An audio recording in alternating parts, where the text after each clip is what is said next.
So I am Phyllis Bedford. I am the executive director and co-founder of Limelight Foundation. We really welcome you here today to our panel. And I'm going to start with a brief introduction about Limelight Foundation. We are a national nonprofit that is dedicated to providing treatment grants to children and young adults suffering with Lyme disease who cannot afford the care. We give $10,000 grants out, and our population is up to age 25. Thus far, we were founded in 2011, and thus far we have given out $5 million in grant funding. Oh, thank you. To 770 individuals. Yes. Louder? Louder? No? Okay. I feel like I'm talking in a train station or something. Thank you all. In 49 states. So I'm really excited about this panel because this is what Limelight Foundation deals with every day, which is namely, how can we get children sick with Lyme well, and how can we positively impact the number of babies born with Lyme? So I'm very thankful for the Stephen and Alexandra Cohen Foundation to let us have this discussion today, and to Mount Sinai for putting on this beautiful, beautiful conference. Oh, wow. We will have 4 parts to our conversation today, and I'm going to move us along at a kind of a rapid pace. First, we're going to discuss congenital Lyme. Next, we're going to discuss mothers with Lyme, then children with Lyme, and then where do we go from here? What are our next steps? And as I mentioned, we could probably spend all day talking about this, but all the panelists would love to talk with you further if you have a further discussion.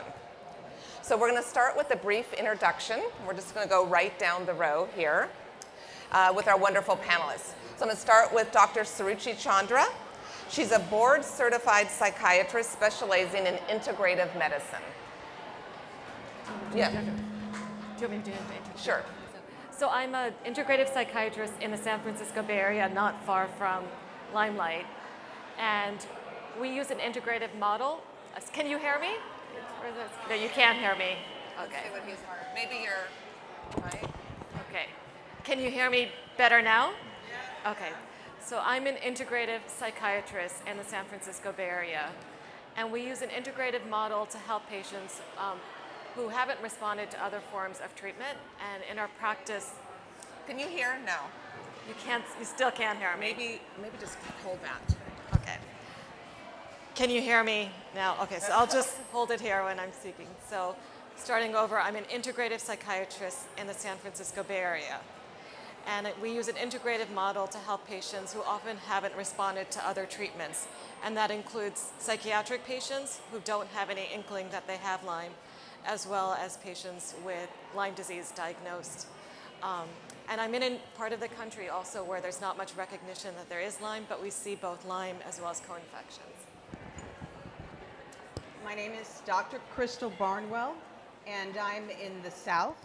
I have a practice that is functional, foundational, and we work with the human microbiome as part of how we work to deal with Lyme patients who are presenting by necessity later in the game, the whole spectrum of ages, and that's it, pretty much. So. Hello, everyone. My name is, can you hear me? Okay. My name is Sue Faber. I herald from Canada, just outside of Toronto. I'm a registered nurse. My area of interest and research is maternal fetal transmission and congenital Lyme disease. I believe that this is an area that is very underreported, understood, and we need an urgent push to start taking a look at this. So some of the work that I've done is working at a federal level in Canada with the Public Health Agency of Canada, also working with federal politicians. I've spoken in front of the Standing Health Committee federally, and each time I bring forward a message which is one where we need collaboration and we need to come together and take a look at this for the sake of our children who will grow up to be adults. And so that's me in a nutshell, so thank you. Okay, back to me. So we want to read this statement so we're all clear. In this presentation, we will use the term Lyme disease to refer not only to the infection caused by the Borrelia burgdorferi microbe, but to entire clinical syndrome that can include infections caused by other microbes, such as Babesia species, Bartonella species, and Ehrlichia species. So our first question is going to go to Sue at the end. And this is in the Lyme-like population, we have 48% of our grant recipients that are associated with families. So nearly half of our population has a parent sick, a sibling sick. There are multiple people sick in the family. Often it can be 3 or 4 generations that have had Lyme. So my question for Sue, which she just touched on, could this possibly be a tick that has bit all these members of the family, or is this congenital Lyme? I will say in our grant applications, the patients, they believe they have congenital Lyme. They just mention, my child has congenital Lyme. This is very well known in our patient population, but it's not well known as much as we would like in the general population. So can you talk about that? Sure. So just to give you a little bit of background, I myself was diagnosed with Lyme after 15 years of all kinds of weird symptoms. I felt like I was drowning in this rabbit hole of why was this so contentious? Just my diagnosis was contentious. And I started going back to the literature because I feel if we're really going to understand this disease, we have to understand the origins of this disease. So I went back to the primary literature, and that's where I started coming across case reports, early case reports of fetal autopsies. So this is where a mother had a tick bite, an EM rash in some cases, and she delivered a baby. In some cases, the baby lived for a period of time and unfortunately died shortly thereafter. And upon autopsy, Borrelia burgdorferi, or in some cases, Borrelia species, might not have been clearly burgdorferi, but Borrelia species were identified in fetal tissue. And so the further I started to dig, the more concerned I became. And I'll never forget a conversation I had with Dr. Alan McDonald. And for those of you who are aware of his work, he's a pathologist, and he did probably some of the most important work on congenital Lyme borreliosis, a paper from 1989 on gestational Lyme borreliosis, where he outlined 14 cases. What was quite compelling about this was that in a majority of cases, the mothers did not have quote unquote history of Lyme disease. And yet they had late miscarriages or sometimes stillbirth. And then he went as a pathologist, very specialized, using highly specific techniques, including monoclonal antibodies in some cases, which would target Borrelia as actually being Borrelia burgdorferi itself. And he was finding these spirochetes in fetal tissues. Now, something quite concerning that he found was that a mother's seropositive status, so a mother being positive for Lyme disease, did not always equate with spirochetes found in fetal tissues. I don't know if you're following me with that, but a mother could be seronegative, and yet the baby, there's still spirochetes in fetal tissue. So he was bringing this out, and he was ringing the alarm bells back in the 80s saying, we have a big problem here. So I started talking to Dr. McDonald, and one of the things he highly recommended I do was to take a look at congenital syphilis. And for those of you who are aware, syphilis is a spirochete, just like Borrelia burgdorferi is a spirochete. So it would make sense, just at a very high level, that potentially there's some similar action going on. One thing we know about congenital syphilis is, and I'm not sure what it is like in the US, but in Canada, mothers who are pregnant are screened for syphilis. And what is the reason that women are screened for syphilis? Does anyone know? What's the reason? The reason is because, well, obviously, passing syphilis to your baby can result in terrible outcomes. But number two, women can be asymptomatic and infected. You might not know you have syphilis, but they're going to screen you, and if they find out that you are carrying syphilis, they're going to treat you appropriately, and they're going to follow your baby long term, and they're going to appropriately treat your baby, okay? So I started continuing to dig into the literature and came across more cases, some from Germany. There's several. They're there if you dig.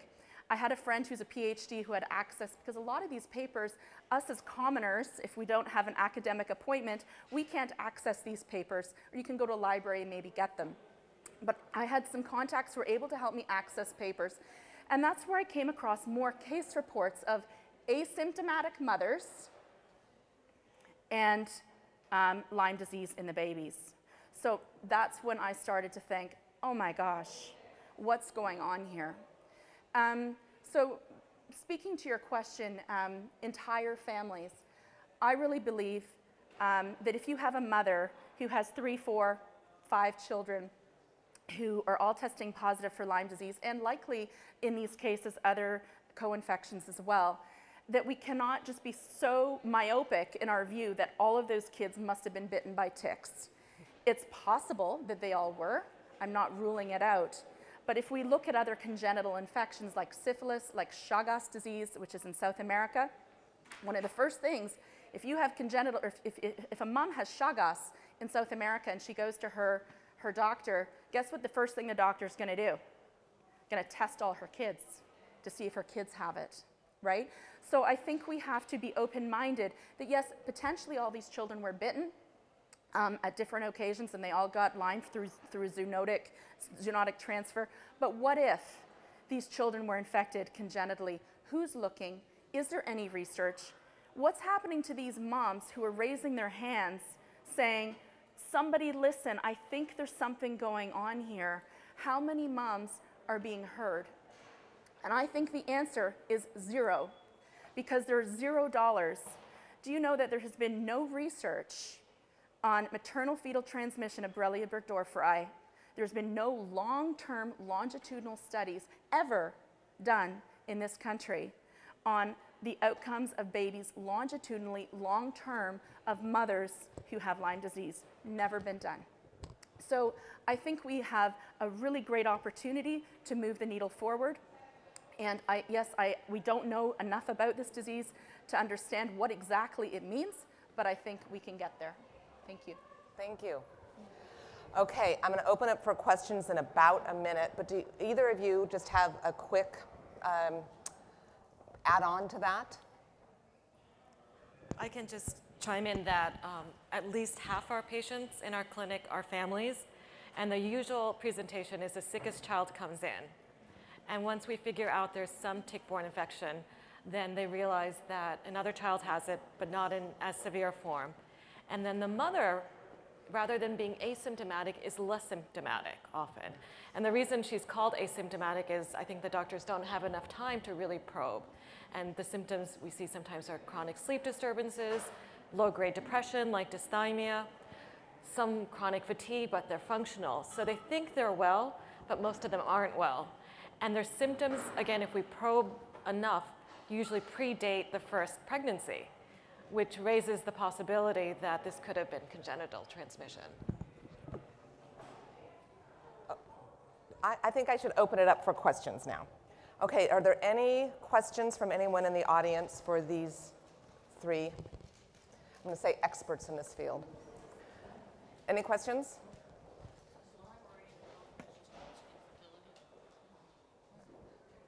You can say it again. Does Lyme or any of the co-infections cause infertility in women? So this was about infertility.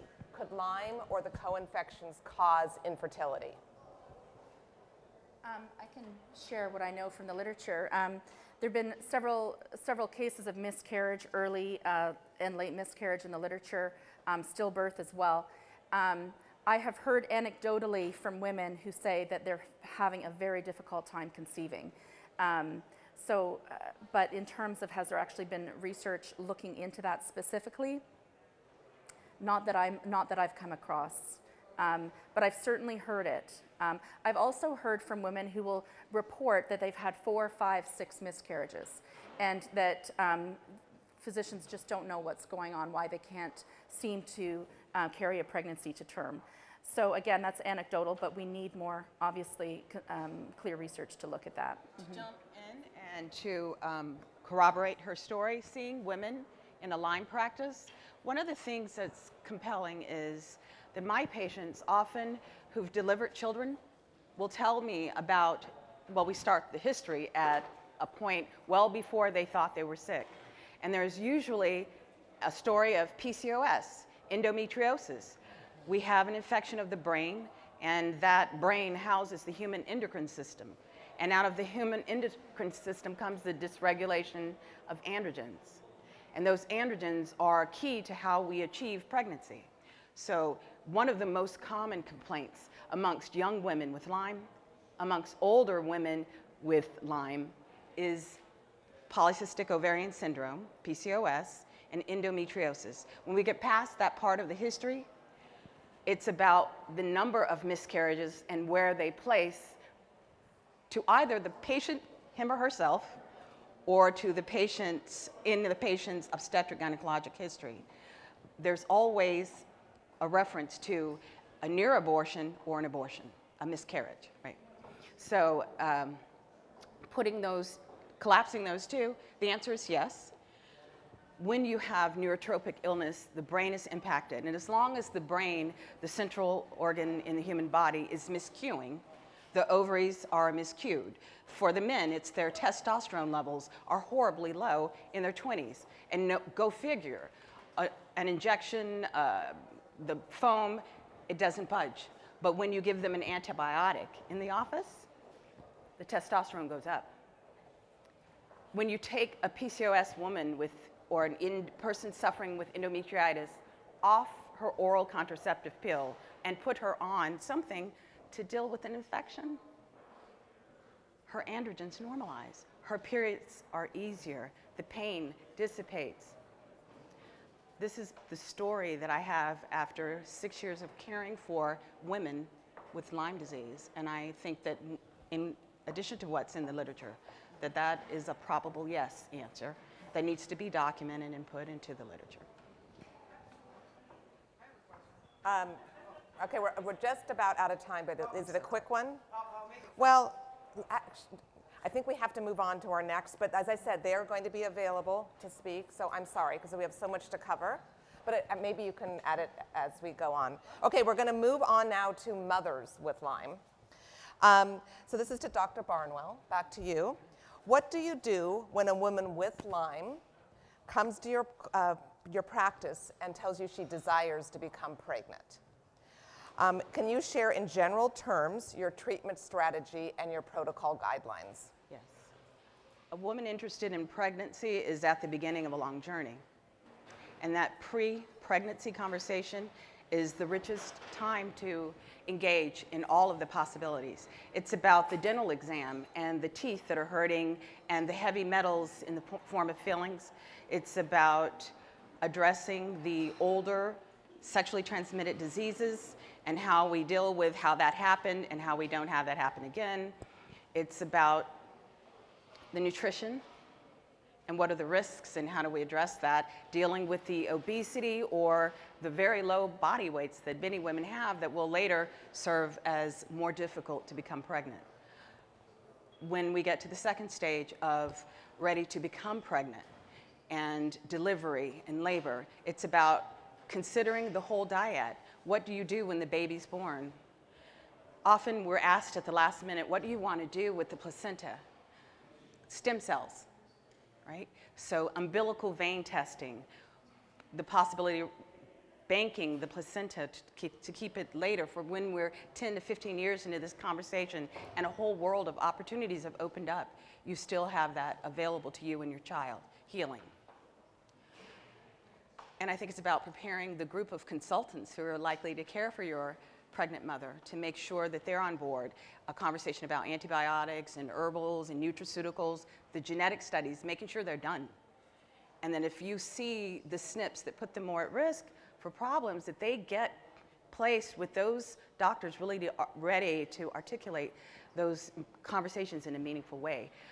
Everything that we can do for a Lyme patient to prepare them, to have everyone there arriving ready to support them in the middle of delivering a child that has the possibility of being sick, those are our most powerful moments. Yeah.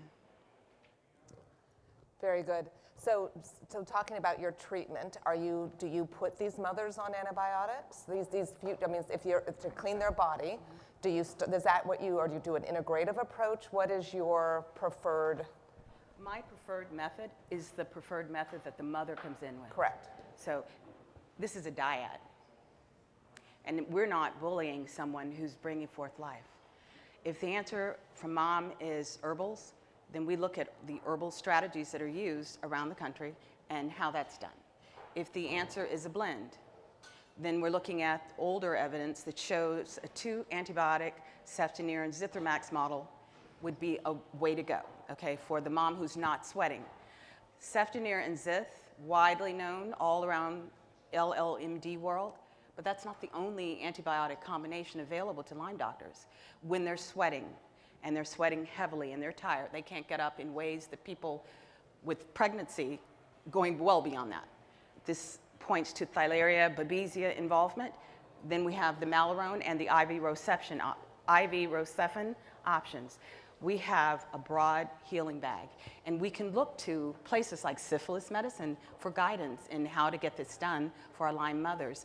If we don't close the box and we're open to all of the research with spirochete disease, then our patients have a broader set of choices, and we can have that conversation, the N of one, right? As long as everyone's informed and we're invested in doing the research to do it well. Yeah. So if a couple, because I think we should speak to the men as well. Absolutely. The woman is 50%, right? And the man Yes, is the other absolutely. 50%. Yes. If a couple were to come to you, what is your guidance for how long in advance they should work on getting their body clean, detoxing, or so forth? What would be your guidelines? So we don't have published literature on what an adequate interval of treatment is. Could you imagine? We don't have information on an adequate detox interval. But the data is a very interesting place to look for this conversation about reinfecting and who else needs treatment in a dyad. And I thank you for that, because I think so often in reproductive health, we speak to women, and the men are sitting aside as sperm donors. Those sperm donors step to the table with their own co-infections and their own Lyme, and often it is a bravado of male testosterone that doesn't go through the interval of monthly immunosuppression that a woman is informed by her body, I'm sick, something's wrong, every time I get my cycle. Men do not immunosuppress on that same undulating schedule. So they come in, it must be her, Dr. Barnwell. She's the one who's sick, but he's sweating and won't sit back, because if he sits back and touches the chair, he sweats so heavily you'll see it in his pits and his back of the shirt. And I'm not sick. But it's more than that, because he won't be sick, because he's put his body and his treatment and his risk on hold, because he is the breadwinner. And there's not room for two people to be sick and to bring that baby in the world, so he's strong. And that is a sacrifice, as much, as a denial in there lives, I am not sick, so that we can do this. I'm strong for her. So, yeah. Thank you. Thank you. These are all excellent. I wanted to touch on, we're going to move shortly, we'll do some questions into children, but I want to touch on the baby. You talked about you touched on some of the testing, but how do you follow then? So now we have a mom who has Lyme, who is pregnant. I'm sure you discuss, which we've just talked about, the hurdles. How do you follow that mom and that baby? And what testing do you recommend for the baby when the baby is born? Well, we commonly engage, this is a baby that reflects two different genomes, so having the baby's genetics. So we have a sense of what are the ways that we can optimize the baby's nutrition, making sure that the baby potentially has a microbiome test, especially the ones that have been exposed in utero to antibiotics, to understand where their stools and what did they get from the mother. The ancient genes that are passed from the appendix, from one mother to the next mother to the next mother, can get interrupted for a baby who is exposed to antibiotics and antimicrobials. They change, that's putting pressure on that exposure that usually happens unhampered. What about the mothers that are delivering by C-section? and using that as an opportunity to create a swab in a locked glass jar that swabs the baby's nose to give that baby in the hospital that might be sick an opportunity to reintroduce to the mother's microbiome in a hospital environment after a C-section. Can I add to that? Please. Please. Dr. Charles Ray Jones is the world's leading pediatrician, and he has actually written a paper on gestational Lyme, incredible clinician, and I actually had an opportunity to shadow him for several weeks. For newborns, he takes a number of approaches to looking for congenital infection. And one of the things that I remember him saying was looking at, in newborn baby boys, if the child is going to be circumcised, taking that foreskin, which would be thrown away anyways, and sending that for PCR to see if there's Borrelia burgdorferi there. I think they have also done that potentially for Bartonella. Another thing about newborns, and I'm not going to proclaim to be an expert in neonatal immunology, but what I do understand is that a newborn does not have a robust, mature immune system. So to test a baby just after they're born to see if they've developed antibody against these various infections is not a wise thing to do. You need to wait some time to see if they're going to develop a robust immune response. Another thing that we know is mothers can transfer antibody through pregnancy, and that's usually IgG antibodies transferred from a mom to the baby. So if the baby does have IgM antibody, that would be cause for concern because the baby would have produced that antibody on their own. But if the baby doesn't have IgM, that doesn't mean that they're not infected. You can't just then say, okay, everything's fine. There's just one other piece that I think is really important. There was an infectious disease pediatrician by the name of Dr. Tessa Gardner. She published in Remington and Klein, which is like the Bible of infectious diseases of the fetus and newborn infant. And she published in the 4th and the 5th edition from 1995 and 2001. If anyone's interested, it's an absolutely phenomenal chapter.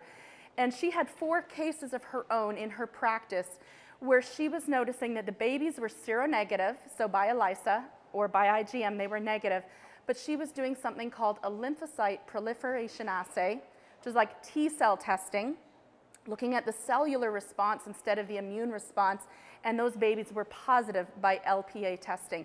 So I think we can learn from that potentially in how we can test newborns who could have been exposed to some of these infectious agents. But we need to follow these babies longitudinally. We can't just be like, oh, everything's fine, they're healthy. We've got to follow them over the long term. So there's just a piece on testing. Thank you. Yeah. I want to add in one last thing. When we're dealing with mothers who breastfeed their babies, being informed out of the literature for malaria, there's this question of, is it okay for me to breastfeed? And what the literature shows is that it's a decision of to do it or to not do it.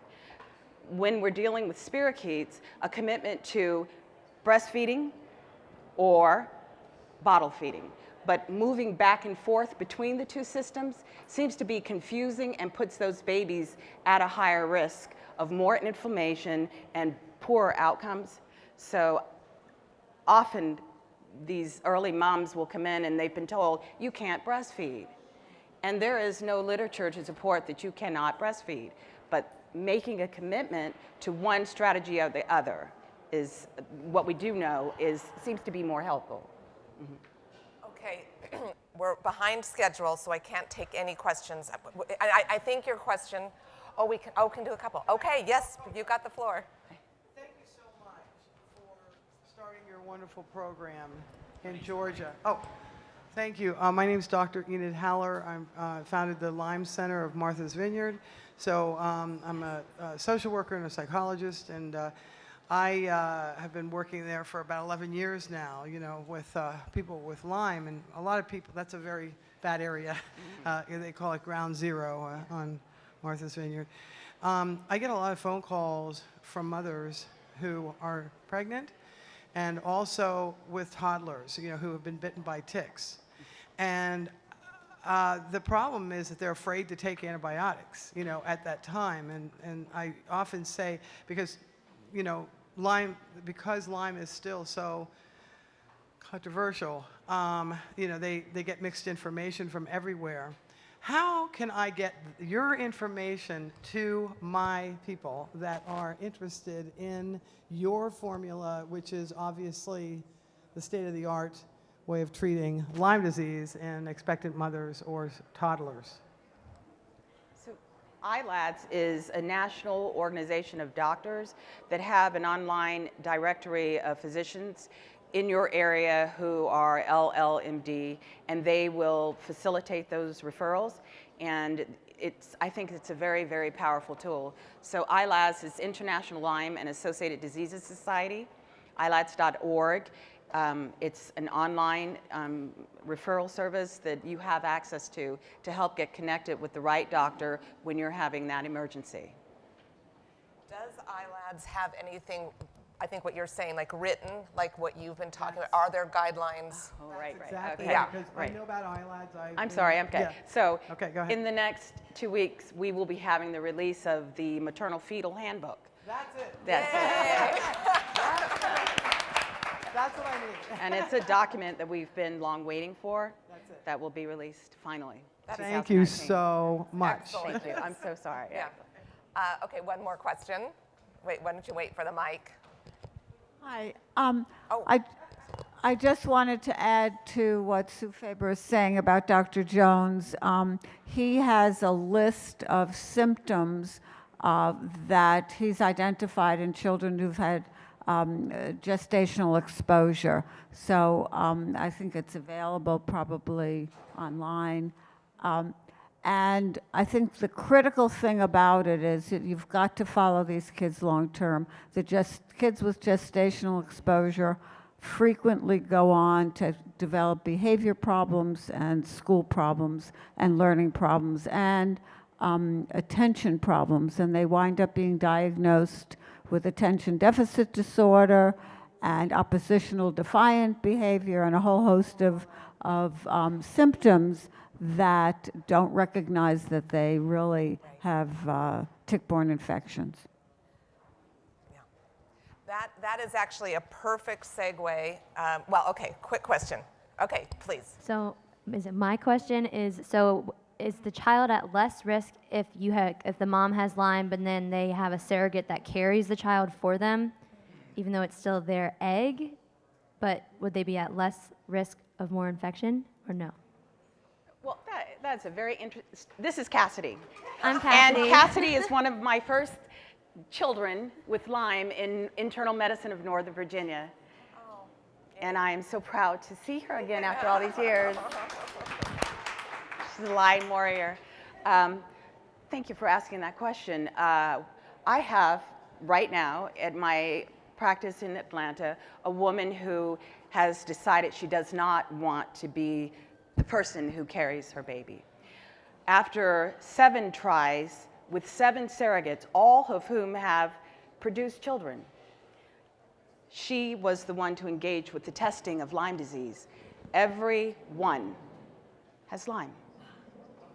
She had them Igenix, and what was it, Igenix, and it was Armin Labs, Babesia, Bartonella, Ehrlichia, Borrelia, 2, 3, 4 species. All of them had engaged in surrogacy at least twice before she interfaced with them. So, and I think that the reason is, in Lyme world, there is a subset of women who feel fabulous pregnant, and it feels like an honor and an assignment to produce healthy babies because you feel great, better than you did when you weren't pregnant. And that seems like a great way to contribute to your family because you're not sick and you have a healthy pink baby and it felt great for you, and this is a healthy pink baby. But what the rest of the story is, often the mother's well because the fetus is where that infection is targeting. And that is a problem. Wow. Okay, we have to transfer. Okay, we're going to now move on to children with Lyme, and we're going to talk to Dr. Chandra here. So here is my first question. Knowing that Lyme manifests differently in each individual, one of the overriding symptoms that we find in our population of our grant recipients is anxiety. They almost all seem to have it. Can you speak about the neuropsych symptoms that you observe in your practice and your treatment approach for children with Lyme? And I agree, the most common symptom that we see in children and adults is anxiety. These infections cause dysregulation of the system that puts this nervous system in a more excitatory state. But that being said, Lyme disease is a great imitator, so we see the host of psychiatric symptoms. I would say after anxiety, in children we likely see attention issues, and then just learning differences also.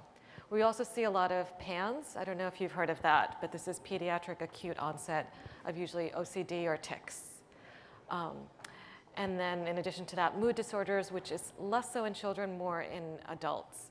And the children often come to us because the parents are reluctant to go down the road of medication management. And what still amazes me is how many of these children can have resolution of symptoms. So something that would have turned into a lifelong label and diagnosis and treatment with psychiatric meds becomes something that to some degree, if not fully, you can reverse with treatment. Great.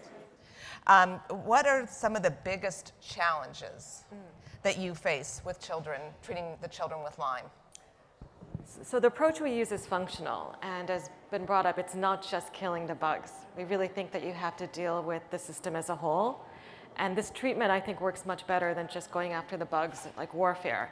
The problem is it's not easy to do, as many of you have done. So it's a burden on the children. They should be having fun, they should be carefree, they should be thinking about school and friends, and they have to think about, did I take my supplements? I have to go do another round of testing. So it's really an interruption in childhood. And then we have also some children who are so sick, these are the children with the fatigue, who can't go to school anymore. And that's a true interruption. And then the financial burden, because so much of what I think is so much of what are the effective treatments for these infections are not covered by insurance. So then you have the burden on the family, which impacts everybody. How are your patients responding to your integrative, more natural approach? Because I know you do not prescribe, we should say that, you don't prescribe any antibiotics. I don't. So if a child needs antibiotics, we send them elsewhere. We use an integrative approach which uses chronic use of antimicrobial herbals, which we now have more evidence are effective at actually kill the bugs, along with things like diet, looking at SNPs, looking at the microbiome, looking at hormones. And so the treatment coming from conventional psychiatry is much more effective than anything I did in my training. And I trained at some good institutions. But that being said, we need more effective ways of killing these bugs. So I'm really encouraged by some of the talks that were this morning. Would either of you like to chime in on any of this? I would actually. In the South, we have something called Alphagal syndrome, which is where the mast cells in the body are dysregulated, and we're seeing a lot of histamine-based issues in the very young. So the allergies, asthma, anaphylaxis, that's taking the supplements now, taking the medications that deal with the infection, and then dealing with, I'm itching, my face is swelling, my throat is closing up, and mommy, I don't want to use my EpiPen. Okay, so in our pediatric cases, that is a third tier in the South that is more pronounced, and we believe it has to do with the set of organisms that are challenging cases in the South. To add to what she said about pediatric Lyme manifestation psychiatrically, I see a lot of anxiety in these cases with MAS because that anchors directly, it's POTS, PANS, and MAS. If you can kind of put that together. With our mast cell group, that histamine creates more dysregulation cardiovascularly, which leaves them with the low blood pressures that get even lower when you stand up, so now you're dizzy, sick, nauseous, tired, in ways that exceeded what happened when you were laying in the bed all day. That's POTS, okay? And we heard a little bit about that upstairs. They have a higher blood pressure laying flat than when they do standing up. They're anxious, okay? But when you wait 3 years to come up with a conversation about Lyme, you have a child who has been sick, sweaty, and not in bed, who's profoundly depressed. But POTS in PANS, the neuropsychiatric cases plus MAST, is our anxiety group that seems to be a very prevalent blend in the South. And I think that's an important point, that these symptoms usually, the psychiatric symptoms usually occur in the context of other medical symptoms. So the medical symptoms can contribute to that feeling of not feeling safe in the world. And then there's also a trauma that can come out of the lack of validation, both by the medical community and the parents, for years and years. So the children don't feel like they're getting the care they need to ever be well. And they often also think of themselves as lazy because they're not doing the things they should be. And they're developing a sense of self in the context of this. So dealing with that trauma is also really important after the diagnosis is made. I just have to say at our foundation, as I said, we give the foundation the financial support, but really the validation of we believe in you and we're giving you money and what you have is real. Families will write in, you know, the money was fantastic, but the belief in our story is even more powerful. And these people that are sick with Lyme, these families, they've been kicked around and they are in such a vulnerable place, and it's just really a tragedy of what's happening. Okay, we're going to go on to another story with another question with you, which is, do you see the number of children diagnosed with Lyme expanding? And what are the symptoms, and are the level of symptoms, the severity of these symptoms increasing? Right. So I think there's two things that I look at in terms of are people getting sicker, are children getting sicker. One is the observation that the children are often sicker than their parents. Okay, so, and then I'm also part of the Autism Research Institute, and we have this belief based on, again, epidemiology and observation that this generation of children is more vulnerable. And there are many factors contributing to that. They're more at risk for a lot of other illnesses, including immune difficulties and disorders, autism. So you have the intersection of these infections along with a generation that may be more at risk of these chronic conditions. Okay, how are we doing? So I think we're going to open this up for questions. Yes, and let's wait for the mic. Oh, okay, start there. Hi, my name is Sandy Berenbaum, and I'm a Lyme literate psychotherapist for over 30 years now. I co-authored the book When Your Child Has Lyme Disease, A Parent Survival Guide. I'm questioning, Dr. Barnwell, you in particular, your talk this morning was amazing, and you were just terrific on the panel as well. You all were, it's a great panel. But what I wanted to ask is, I think it's really important that, that the Lyme literate doctors do not see anxiety and depression as something to rule out. The rule-out diagnosis should be infections and other medical conditions, and not a rule-out diagnosis of a mental illness. I see a lot of kids, I work with a lot of mothers, because I have mothers that I work with over the phone around the country. And it's horrible what these kids are going through, what these families are put through by their neighbors, their friends, their schools, child protective services agencies. This is not, the primary thing here is not that they have PTSD, because the world is nuts when it comes to Lyme disease. The primary diagnosis is you gotta be a medical, as Dr. Harwood says, a medical detective. But you look for the medical causes and not label a kid, or an adult for that matter, with a psychiatric condition until all medical causes are diagnosed and treated.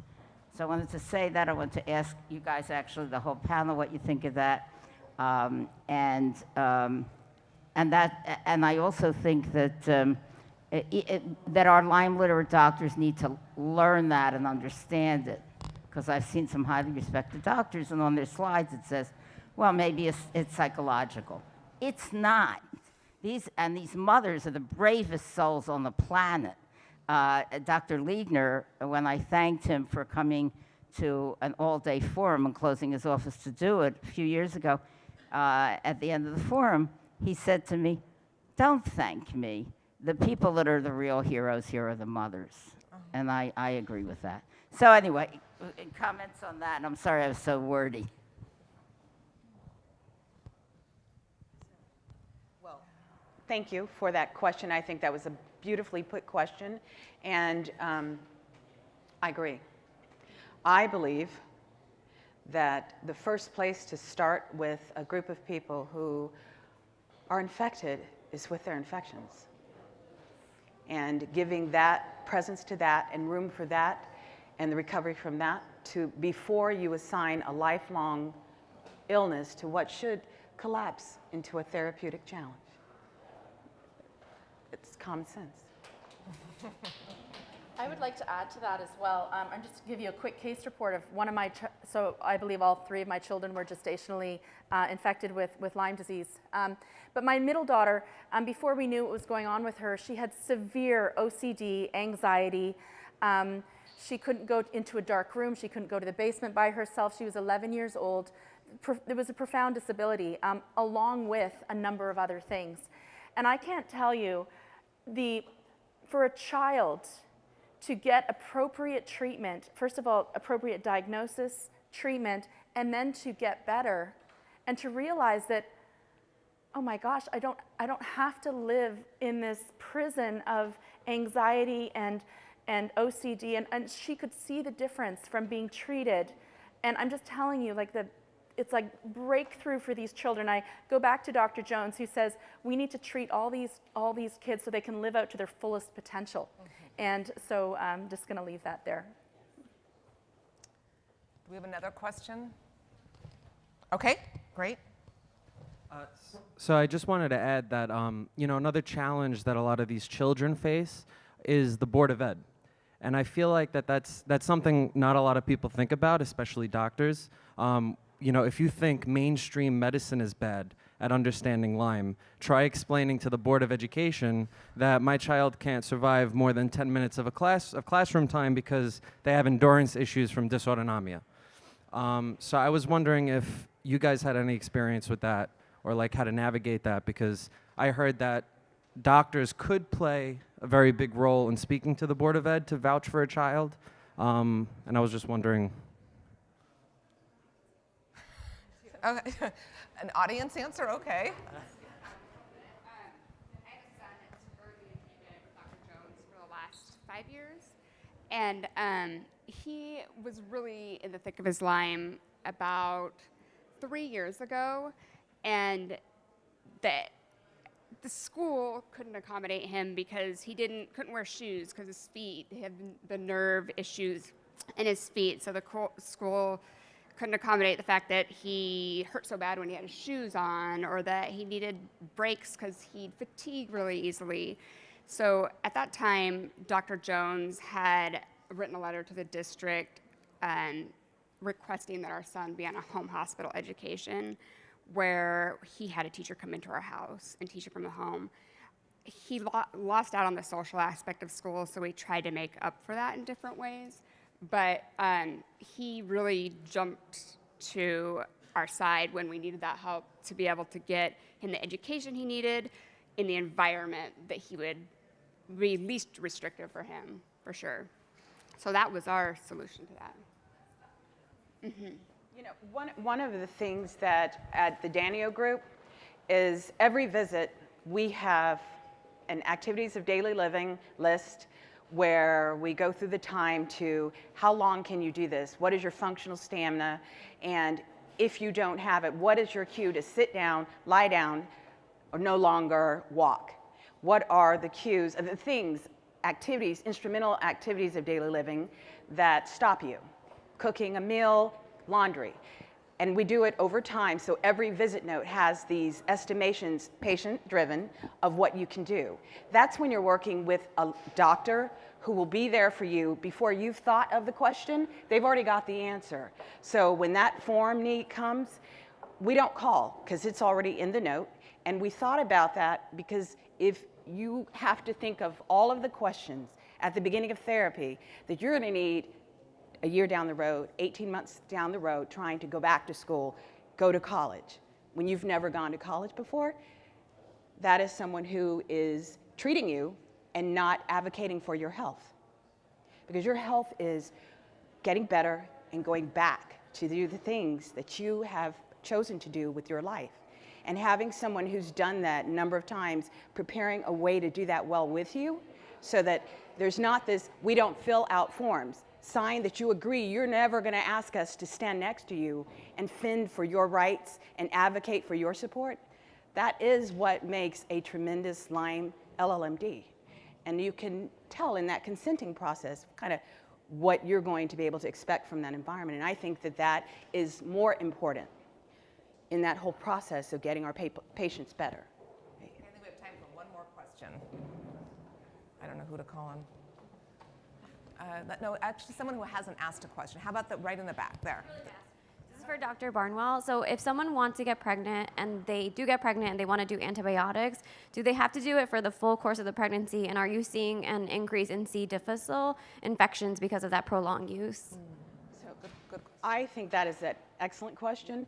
My clinical experience is that you can be on an antibiotic regimen and not experience C. difficile, as long as you have someone who has married antibiotics with probiotics, prebiotic, gastric enzymes, nutraceuticals, potentially before you get pregnant, a group of herbals to support you in your biome and its optimization. I have a practice where I have never still had a case of C. difficile from start to finish.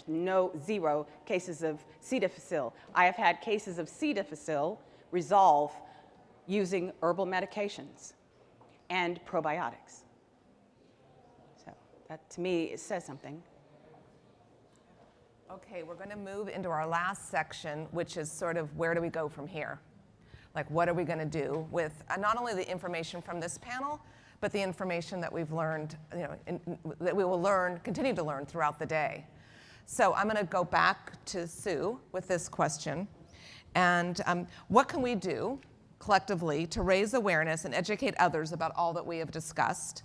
How do we disseminate information about congenital transmission and help mothers and families? Okay, I think the first really important piece is we have to acknowledge the risk. And so I've spoken with the Public Health Agency of Canada. I've had a recent conversation with someone from the CDC. We need to acknowledge that this can be transmitted. And once you acknowledge the risk, then doctors start thinking, oh my gosh, potentially this could be part of the equation. So I think we must start there. The next piece is we need research that's targeted, looking very, very specifically at this alternate mode of transmission. And I just want to encourage everyone in this room that at Lyme Hope, so I'm president of Lyme Hope, I didn't share that in the beginning, but at Lyme Hope, we are actually working with several really incredible researchers who are taking a look at this and wanting to actually look at some of these questions. So I really am hopeful that some studies can be funded to take a look at specifically in utero transmission. We need longitudinal mother-baby cohorts, absolutely. We need to understand what is happening in mothers who are treated with Lyme disease, what the outcomes are in those babies, and following those babies over time.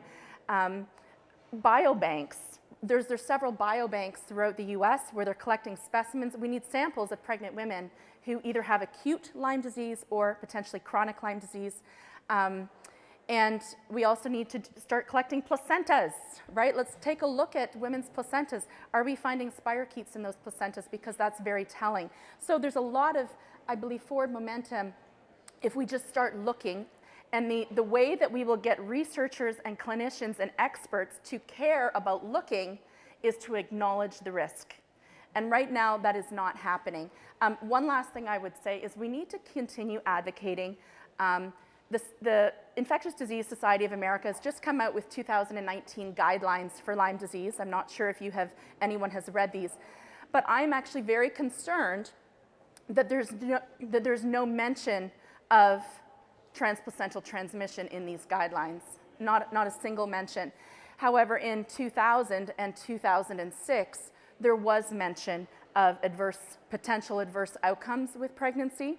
So I have myself written an 18-page letter to the IDSA outlining what the literature shows and saying, look, let's come together, let's meet, we need to build bridges. We have no choice but to move this forward with 400,000 new cases potentially of Lyme disease in the US a year. How many of those women are pregnant or in childbearing years? We've got to take this issue seriously. So that's some of my recommendations. One last thing I want to say, so the others can say, is I have put together a compilation of the literature that exists on in utero transmission. And it's taken me several years to do it. It's on our website, lymehope.ca, just www.lymehope.ca, and it's a compilation of all the literature, direct quotes from the papers that exist on mother-to-baby transmission, and it might be helpful for those of you who want more info. Thank you. Great. Yeah. Do you want to comment on that? Do you have any last, Dr. Barnwell, do you have any last parting thoughts? And I'd like to ask the same with Dr. Chandra. I think we've covered a lot of ground. And having worked with women who want to get pregnant, who are pregnant, and who've delivered and felt like it was missed, I think that this connection and this process of realizing the injury that is Lyme disease and its impact on our children can be married to a lot of anger, frustration, and disappointment. And that the only way that this conversation can move forward is with our understanding that Lyme disease is going to be something that takes a while to get to where we're going, but that we, as the warriors articulating these problems, the solutions, envisioning the possibilities, that we remain in a space of gratefulness and calm internally and forgiveness, and deeply investing in the idea that whomever we're confronting in this fight, this conflict, that we believe at the end of the day they are engaged in the way that they are engaged, with courage, coming from where they come from, and believing that each person in this conversation is doing the best that they can do. I think that's important, because anything less leaves the conversation closed, the connection gone, and the answer's lost. I gave everything I had, and everything I kept was lost. That's it. Well, that's very comprehensive. The one thing I can say is, in many ways, this is backwards, because there should be physicians sitting here on a Saturday and not patients. And all of you, in addition to the burden of this illness, are taking on this need to advance the field. And my hope is still that my colleagues and physicians will step up eventually. And as much as I can do, I'm trying to be part of that effort to have at least more psychiatrists understand that, as you said, if somebody comes in with anxiety, the first thing you should ask is there a medical reason? I have to first rule that out, and then look at the other factors that we know can contribute. So thank you for being part of this, but I hope that those who should be here eventually will.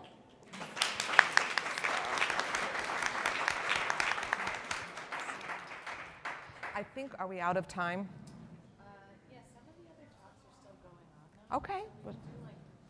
Okay, so we may have a minute or two, because I guess there's a few other talks that are still going on. Does anyone have, about any of it, a question? Okay. Do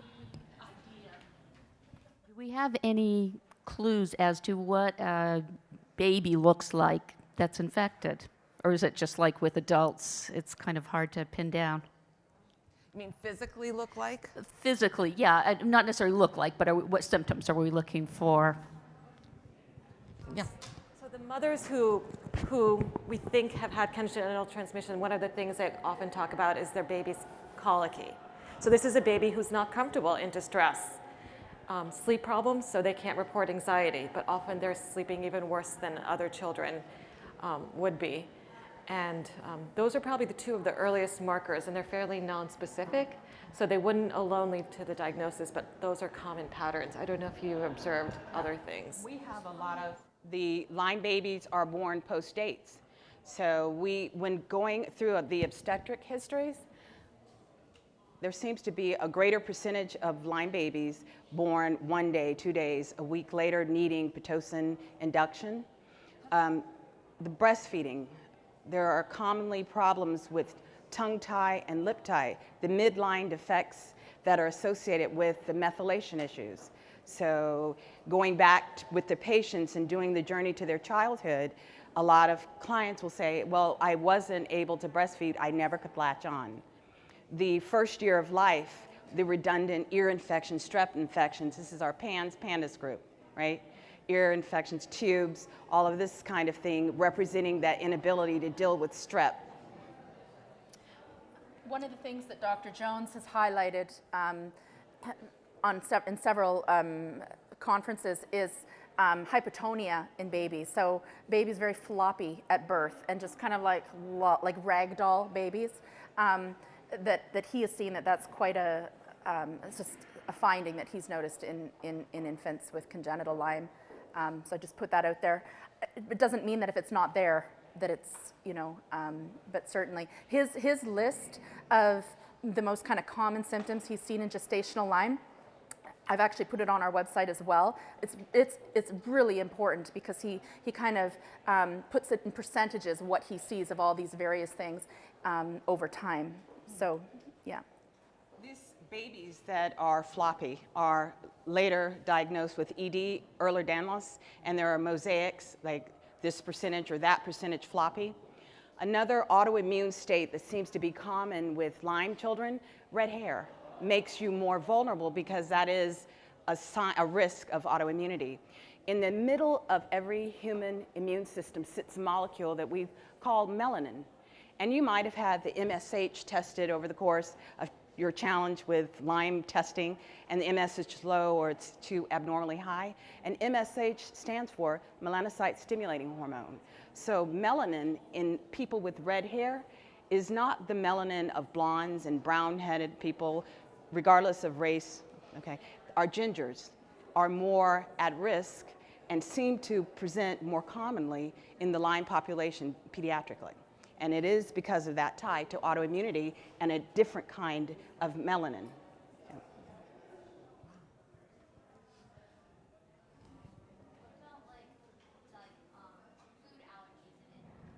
Food allergies with infants, like potential symptoms of them with Lyme, because I've seen I know a woman whose son, she had Lyme and passed it to him, and one of the first symptoms was he was allergic to a lot of things. So is that another one that's known or no? Yes. So Alphagal and that relationship to Lyme manifesting as histamine issues, whether it's seasonal allergy, food intolerances, anaphylaxis. And one of the nuances of allergies in Lyme world with these very young children is the strawberry on Monday causes the red rash from tip to toe, but the strawberry next week suddenly does nothing.